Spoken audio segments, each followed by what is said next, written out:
Good morning, Joe. Good morning, Colleen. How are you?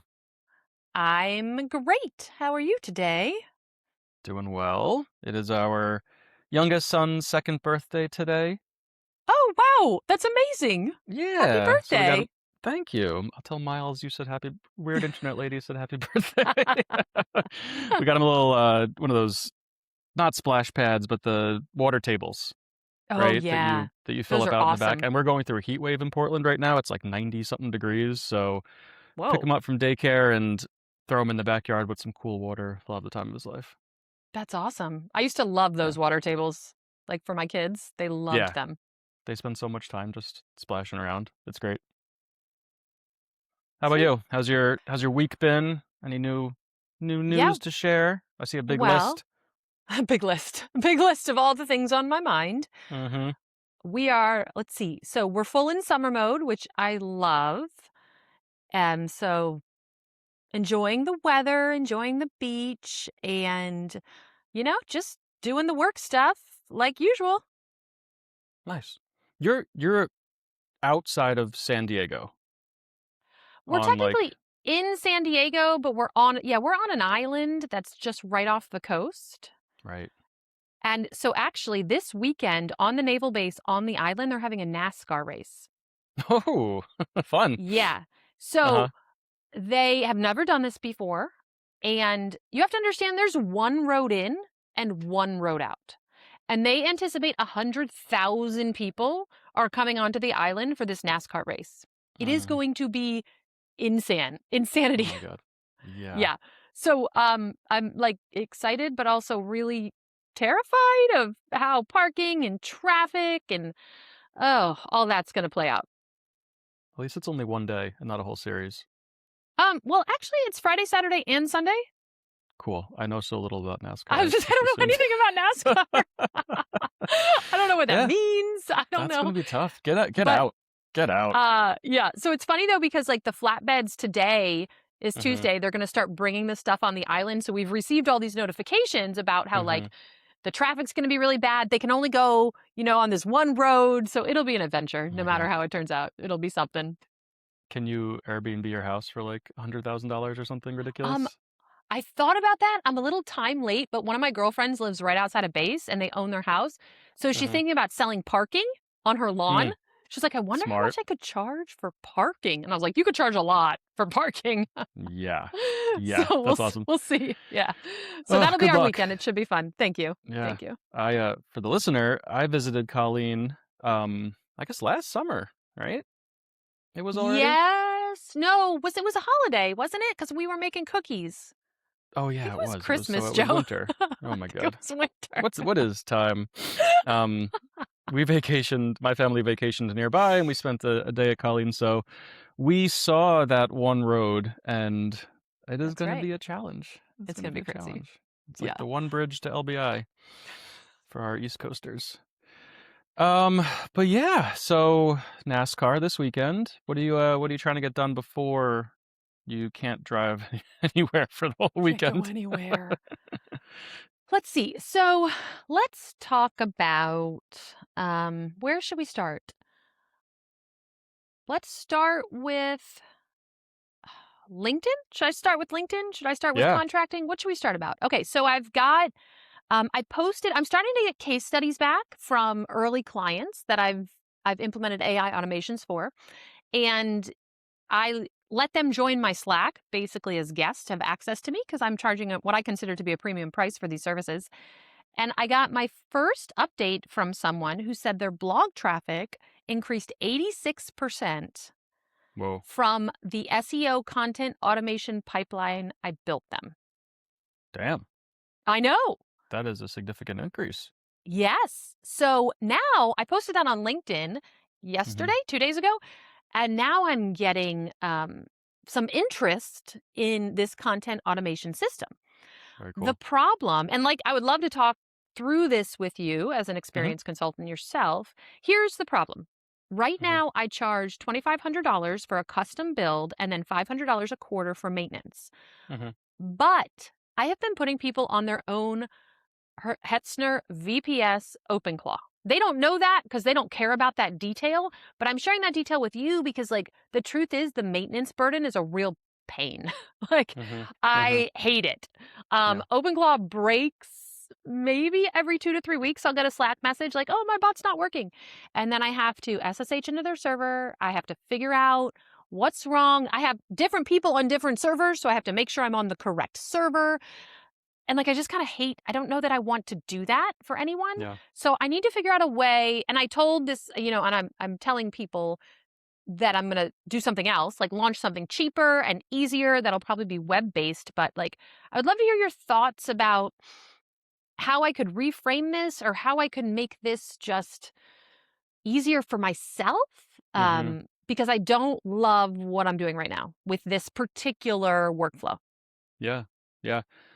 I think that first step is how much can you do without OpenClaw? Like, how much can you do with Claude Cowork Yeah. or like the background job stuff? I forget what Claude calls it that run, you get like 6 a day or something. Like, could you hook into their subscription and have it running like that? Um, I have 0 experience with OpenClaw, so I can't talk about like, "Oh, try this tweak," or whatever, but just the nature of the product is it's ripe for it falling over all the time because of how it's exposed to the internet and how it's Yeah. built, and Yeah. it's, like, constantly running and all that stuff. Um, but I know that you also have a lot of stuff that just happens automatically. Like, it just, Right. it wakes up, it does a thing. And one thing that I've always been curious about with your stuff is, what is it doing while it waits? Like, is this just a machine that's sitting there doing nothing? Like, it's not Yes. crunching data while it's waiting. It's just essentially waiting for a cron job to kick off, and then it does a thing, and then it goes back to quote sleep. Correct. And I've always wondered, like, how much more work would it be to run these type of things in more of a controlled environment?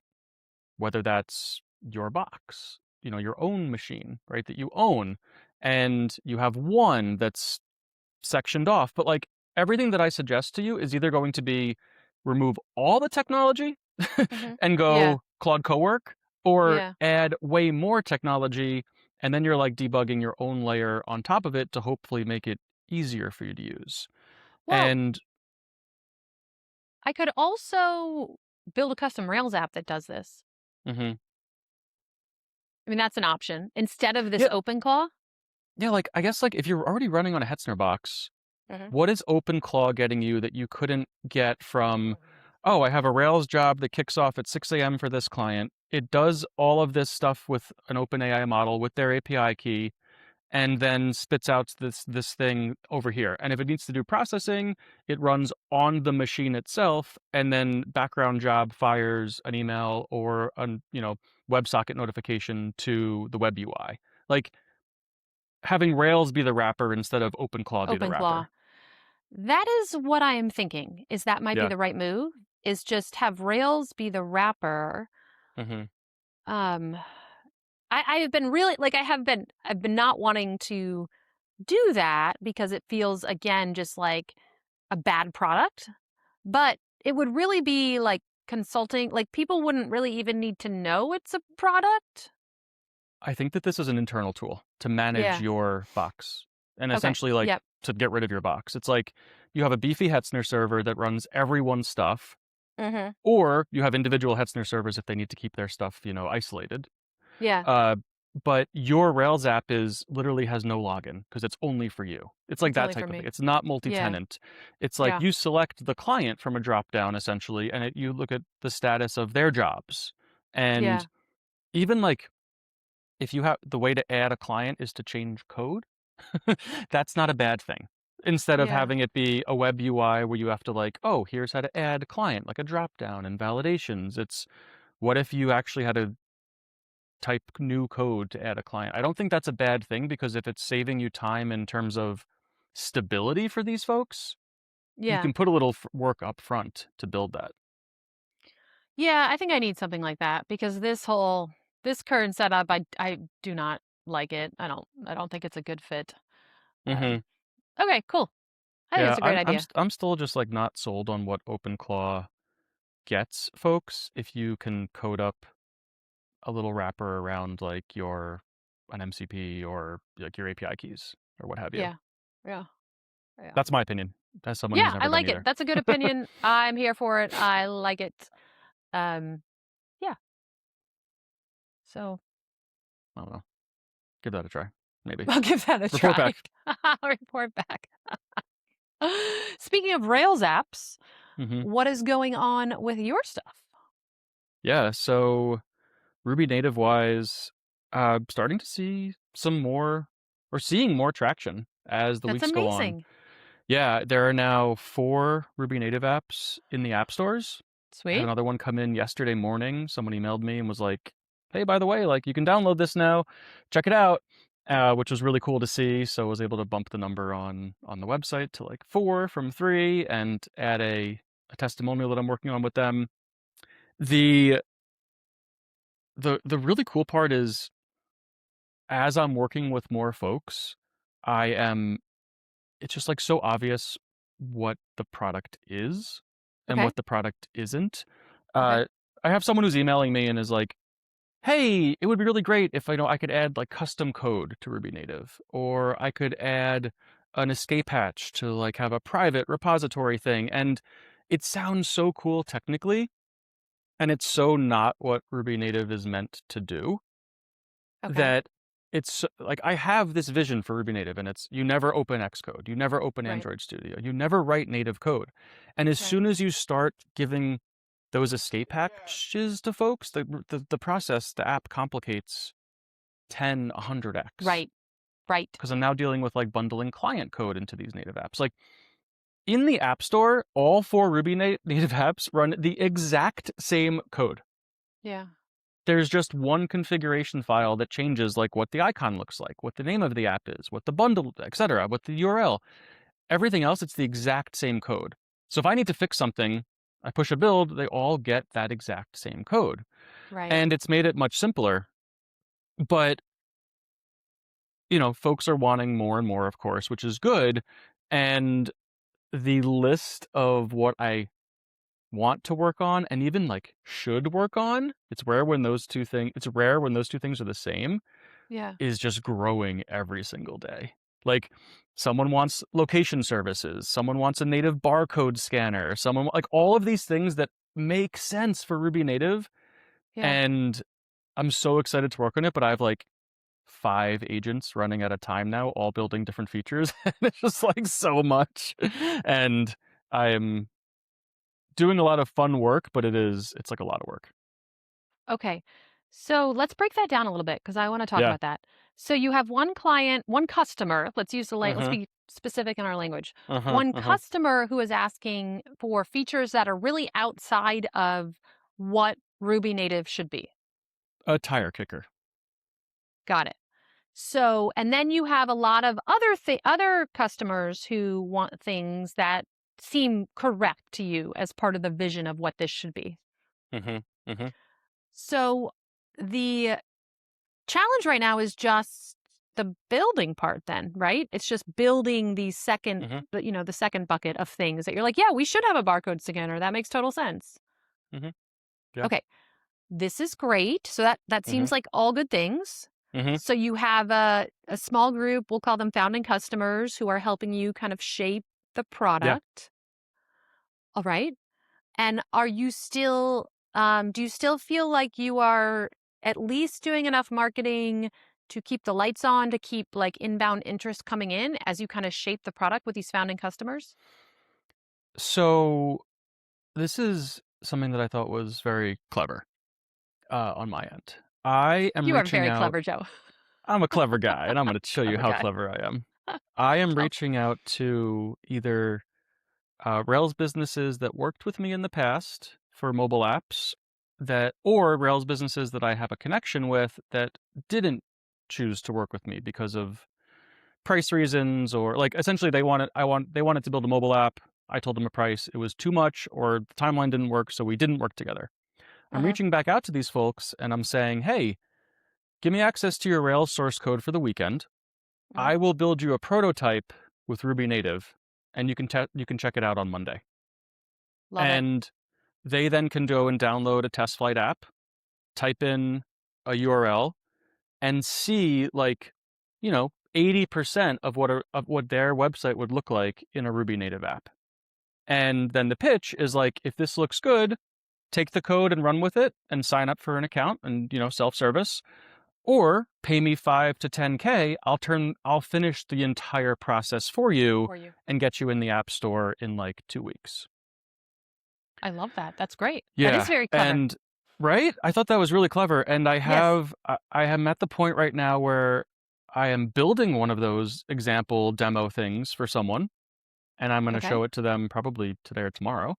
And I have another one who I'm kind of they're very doing their due diligence and saying like, well, what about this? And we want that, and et cetera, et cetera. So neither said no off the bat. Like both of them Yeah. are interested in hearing more, and I'm curious to see if the one that I'm building the demo for will be like good enough in their mind, because that could be very interesting. Because that would actually convert one of my I did the build for them originally a couple years ago. Okay. So to migrate them to Ruby native is kind of this like full cycle Yeah. of like the Maserati product suite. Yeah. um, Yeah. That's awesome. so I'm seeing how I'm trying to figure out if I can like how I can scale that once I figure out how it works. Like how do I get the email? How do I talk about the right things for that customer in the initial email? How do I do the conversion for them in a structured way where it's like, okay, I need to do X, Y, and Z. Can I write a skill for it? Can I write an audit for it? Can I pass that to them? Um, and then making it even easier for them to like see it on their phone instead of like, here's the PR, you have to merge it and Yeah. deploy it, And deploy it. or here's the code you have to run on your machine to see it on your phone. Like could I spin up like a stand-up server for them, or stand up a demo server for them, stuff like that.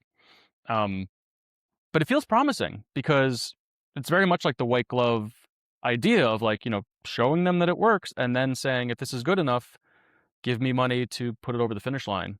um and like worst case, if they just take the code and run with it, it's a $1,000 deal, right? Like Right.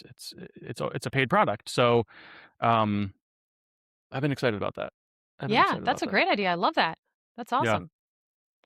So how are you managing your time between these marketing and sales efforts and all of these new features you're trying to add to the product? Mm. I don't know. I've been kind of just like following my energy right now. Okay. I have a to-do list that I'm ignoring. I have uh what's been most of my time recently, the past couple of days, has been actually redlining contracts, which is kind of uh wild. Not yes. Ruby native related, actually, more just my consulting business related. Yes. So it's been like doing that to get it done as quickly as possible to sign a deal. And then whatever time I have left over, or like agents running in the background to do the feature work or the development work to get the demos working. Um, I do think that I am due for like a Ruby native marketing push again. Mhm. Yeah. And I don't know, I just like don't know what that push is yet. Uh, but I think it might be sponsorship for newsletters. Okay. Okay. That's a good idea. If you want to talk about that. Let's talk about it. Yeah. So I did some math, and there are there's like 2, 3 maybe Ruby newsletters that are kind of worth reading right now that accept sponsorships. Okay. There's Ruby Weekly, Mhm. of course, the big one. There's like the short Ruby newsletter, and then there's, I think it's like Awesome Ruby or whatever. Awesome Ruby doesn't accept sponsorship, so, or sorry, yeah, they don't accept sponsorship, so it's moot. And then Short Ruby hasn't published since like March. I think the founder took some time off from that. Okay. So it's really only Ruby Weekly. Doing the math on it, if I put in, I think it's like a $600 for a month or two of the small ad, like the classifieds ad at the bottom, Mhm. I only need to close 2 customers to break even. Yeah. And if I revamped a landing page for that. I like redid the whole try process where you can get the app on your phone really quickly. Um, so I'm going to be reaching out to, I think it's Peter Cooper who runs that soon and just like seeing what that might look like, because I think that could be really cool. Yeah, And I that think seems like that a that great one. hits, yeah, and it hits like the individual developer, Mhm. which, yes, isn't my ideal customer, but it's also, hey, you have a hobby Rails app, you can also get in the App Store for $2.99. I've seen some traction there, even for folks with free apps that don't make money. And if someone has an app that makes any money at all, it's like kind of a no-brainer right now. Okay. Yeah, no, Yeah. that seems like a well-targeted use of your money. Yeah. That's what I'm thinking. I think that if I get 2 more subscriptions to pay for that, kinda Mhm. like put that money aside and pay for it, I'll pull the trigger on that. Um, and then I'll just follow up, like, the last thing with that is RubyConf is in a month, Mhm. That's right. and RubyConf is kinda me going all in on Ruby native for a week. Yeah. Okay. I don't think I'll be talking about my consulting practice very much, which is, I've always gone to conferences trying to sell my services. That's been the Yeah. goal always, and I'm just in a spot right now where I don't know how much of my services in their current form are valuable to that audience Yeah. as much as it used to be.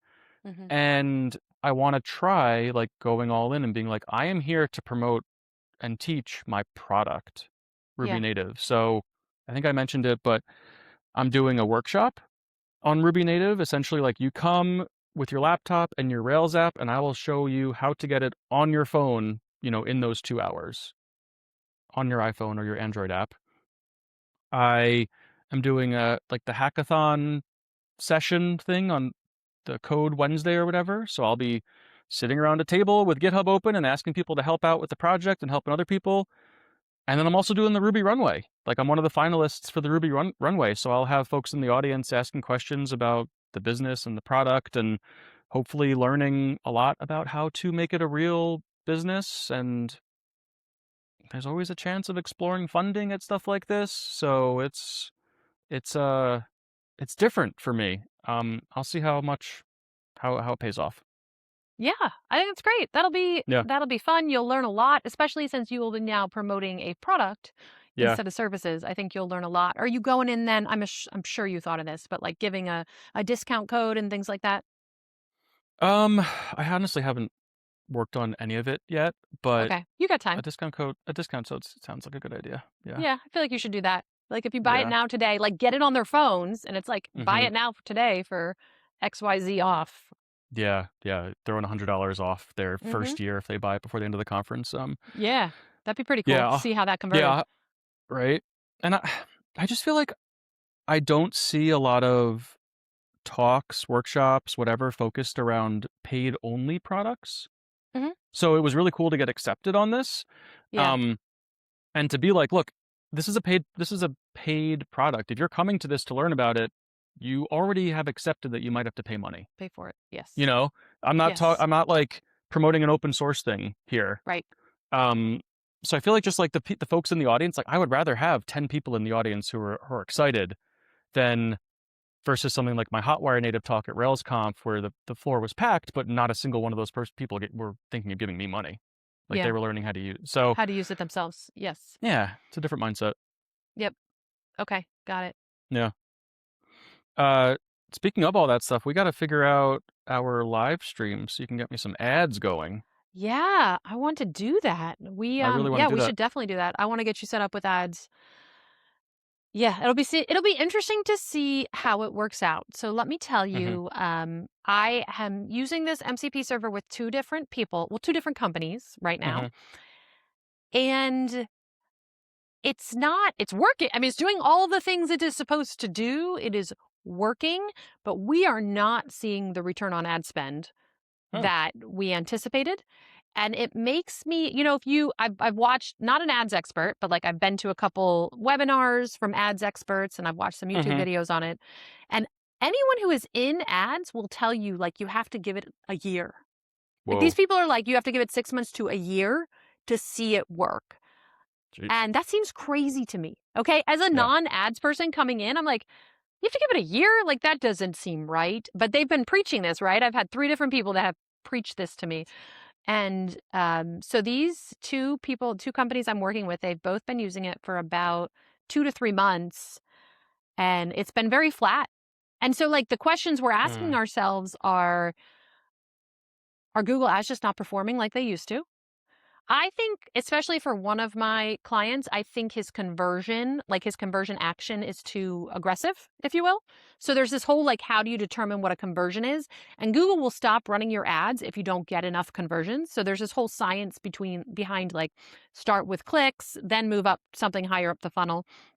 But anyway, I'm excited to try it with you because I am super interested to see what kind of return we get on ad spend. That really surprises me because I've always known that content takes a long time. Hmm. I always assumed that ads were like turn it on, start seeing people come in days. Like that was That's the the whole point of point. ads, is that it That's was the whole quick. point of it. It's ads. Sorry. Yeah, That's the whole point. I know. That's why all these ads experts telling me it's going to take me 6 months. I'm like, but very surprising. that's why I'm putting money behind it. So it doesn't take me Yeah, 6 months. yeah, I have not started running ads for my own consulting yet, but I'm also going to try it myself once I'm like locked in on a direction. I yeah. haven't started because I've still kind of been waffling about what I don't have like a really strong conviction in terms of like what niche I'm going into or if I'm really going to do this go to market automations, although that's what people keep asking me for. So it feels like the answer is just do the thing that people want you to do, right? Like, Yeah. It also I know that we've kind of poo-pooed on go-to-market automations because everyone is doing it right now, but it's also a term that everyone knows. yeah, you're not defining a market. Yeah. Yes. Like I have struggled with that for a long time of just like, what do I do? And because no one else was doing this, right? So there's no term for what I do. Uh, what you're doing or what that is, even if you're doing it a little bit, if that's only a Yeah. part of what you're offering, it's like people understand that term. You're not inventing a market. Yeah. Yeah, I think I've been a little precious about what I want this next business to look like. Mhm. And I think the answer is just do the thing that people want you to do and see if you can make money doing it and Yeah. then go from I there. That's I kind don't of hate that my, model. yeah, right. Don't hate that. So I think I am going to kind of really lean into this whole go to market. Um, I mean, everyone wants the same thing. Everyone wants more leads. Qualified Full leads, yeah. stop. Everyone wants Mhm. qualified leads. How do I find them? How do I reach them? How do I convert them? That's it. Same.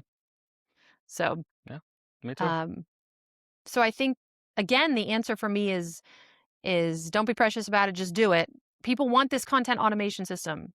Like, like build it, make it Yeah. easier. I have been hesitant to sell it to people because of the OpenClaw setup. Like I said at the beginning of the pod, it's been such a pain. But like, change that so it's not such a pain and just sell it. Like, just do it. Yeah. So, I like that. I think that having if you got 90% of the functionality for something that runs 10 times more reliable, like that's a good trade-off. yeah, You know, totally agree. a Rails Yep. app, if you own the box, it's not like you're on Heroku where you have to worry about like build packs for certain native extensions. It's like you have a Hetzner box, you remote in once and install some like Whisper or whatever like you Yeah. want to do, and boom, you have access to that through their CLI. You can call from a Rails app, Yeah. and I think that's going to be big. Yeah. So this is good. This is good. All good things. Just something I've kind of been thinking about as I think, like I said, about like what does the next business I want to work on look Mm-hmm. like? Um, I'm definitely in a stage of, as we've been talking about this entire podcast, of like trying new things, experimenting in new markets, and doing the things that people want me like are asking for. Yeah, feels like a good strategy until you Yeah, figure out thanks. the intersection of like what you want to do and what people want to pay you for, right? Like Yeah. if you're only focused on one of those circles, you're never going to find where the intersection is. Yeah. That's what I think as well. So, yeah. I wanted to ask though, have you experimented with OpenAI ads? No, not yet. I do know some people that are experimenting with them. Mm-hmm. It sounds like they're kind of a mess. Yeah. Like it's just the UI is bad. Mm-hmm. Attribution is still really hard, but I myself have not tried them yet. Have Yeah. you? No, no, I've heard Okay. mixed things, especially like the pricing is all over the place because Hmm. there's no market really yet.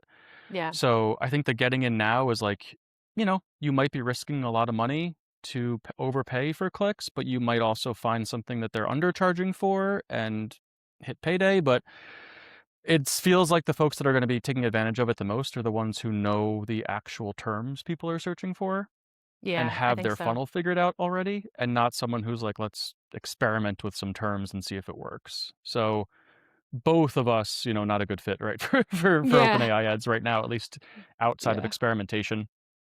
Yeah. Um, what else is going on? I made it to the front page of Hacker News last What? week. You didn't tell me? Yeah. Yeah. Joe, I didn't you tell you. gotta tell That's me right. these things. You know why I What didn't tell you? for? Why? Because I refreshed the page like an hour later and it was buried. Oh. So I wrote a post about. Okay, so real talk.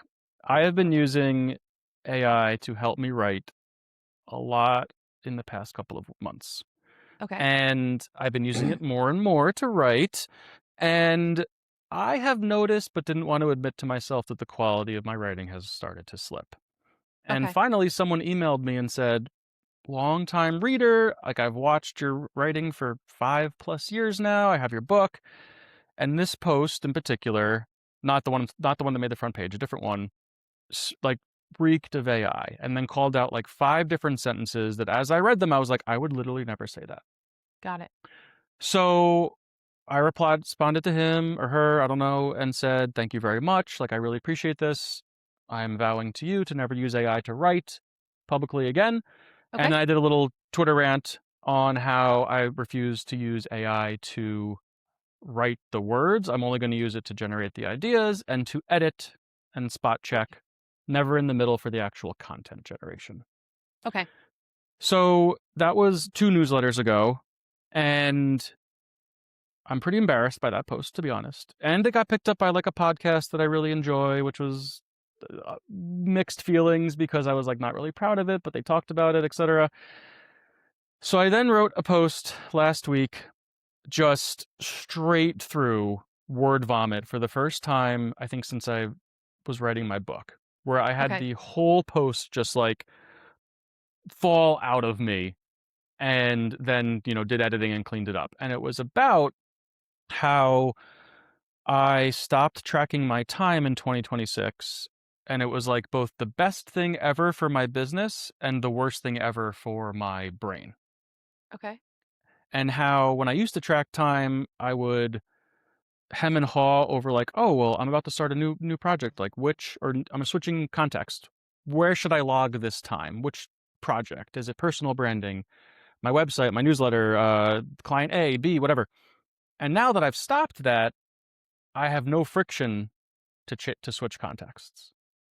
And Okay. that Right. plus ADHD plus AI means that I can switch contexts all day, every day. Yeah. And I finish a day and I have accomplished so much more, objectively than I would at the end of last year. But I feel way more exhausted and feel like I did absolutely nothing because every time I check something off, I want to do 3 more things. Got it. Okay. And the post was me essentially coming to realize that like the friction of time tracking may have actually been helping me stay focused because I had to set an intention before I did it instead Yeah. of just like boom, boom, boom, boom, boom, boom, boom all day, every day. And now I have no idea how much time I'm spending in front of my computer, and it's probably way more than it was last year. Yada, yada, yada. Posted it to Hacker News, got picked up to the front page, was like number 5 for a little while. Uh, and was, answering every comment, doing all the due diligence. And finally, a comment popped up that was like, why is this on Hacker News? This person just realized that there's nothing to learn from this. There's no message. It's just like someone sharing their experience. And I replied and I was like, yeah, exactly. That was the point of the article, is me sharing my experience. And then a bunch of other people chimed in about, like, on both sides of the fence of like, doesn't belong on Hacker News. This is exactly what Hacker News is for. And almost immediately it dropped down to the 3rd page. Mm. And like, I know that there are admins on Hacker News that have tools to essentially bury posts or bring posts up because it's not just new. It's not just number of, like, there are things on the front page that have 2 upvotes because someone Yeah. curated it. Yeah. So by the time I went to text you, it was already off the front page. Oh, man. Is my long-winded way of saying why I didn't tell you.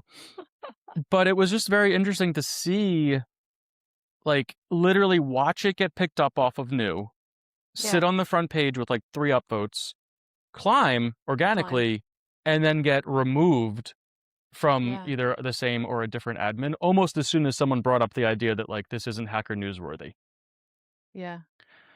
So it was a roller coaster, and Yeah. uh, nothing to do with my business, no Right. promotion, no call to action, no subscription link, just like ramblings, of course. And it gets 10,000 views because it made it to the front page of Hacker News. Um, so it was a weird day. It was a weird day. Yeah. Wait, was that the same day you got called out for the AI content? I missed that No, thread that a little bit. was Okay. that was so I wrote the AI generated ish post, got Yeah. called out on it a few days later, wrote this new post a few days later, Got it. following day front page. Got it. Got it. Okay. Wow. Yeah. I don't know what you want to take away from that, but that was my So, adventure. I mean, I feel like kind of the takeaway is you're a prolific writer. You, Mhm. like many people, have tried to increase your speed using AI. Mhm. You got too far into AI. You got Mhm. called out. You realized you weren't going to do it. You word vomited an article that made it to the top of Hacker News. Yeah.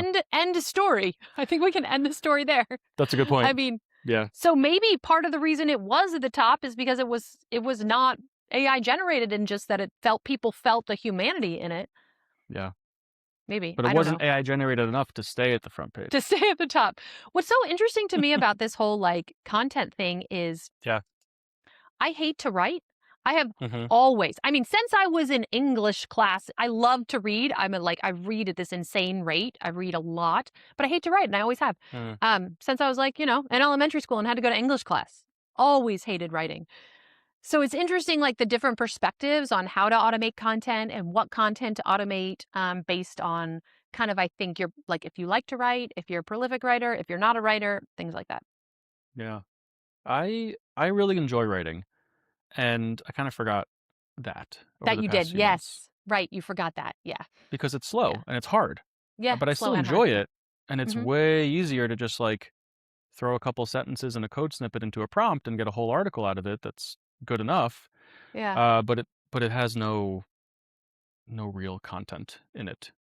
Like I should have just posted the prompt if I really wanted to. If you really wanted to. Yeah. I see what you're saying. It's funny because as you're telling this story, I'm thinking about this proposal I sent right before we got on this call that is 99% AI generated. And I read it and I was like, oh, Mhm. I would write like that. But now that you're actually saying it, I was like, no, I wouldn't. Like that is actually no, those are not words. I feel like there's so many phrases now that we can identify. You see a phrase and you're like, oh, Mhm. that's AI generated. That they could be real phrases, but they're usually, I don't know, Yeah. not. I agree. I think that there are a lot of those tells that it's like you Yeah. can point to a specific thing. I think that the one that is like starting to bother me more is when you read something and you realize that there's only been one point being made said in 3 different ways throughout the Okay. entire piece, but it's not like 3 different examples proving the same point. It's just like the exact same thing said multiple times Yeah. in different ways almost. And that is what my post essentially reeked of after I reread it with fresh eyes. Yeah. Yeah.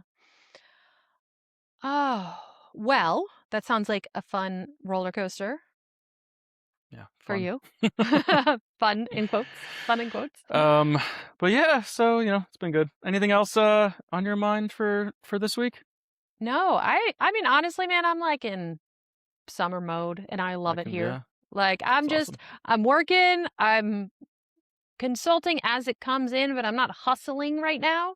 Nice. And it's really nice. Like I don't, I'm not upset about it. Like I'll have plenty of Yeah. time to hustle.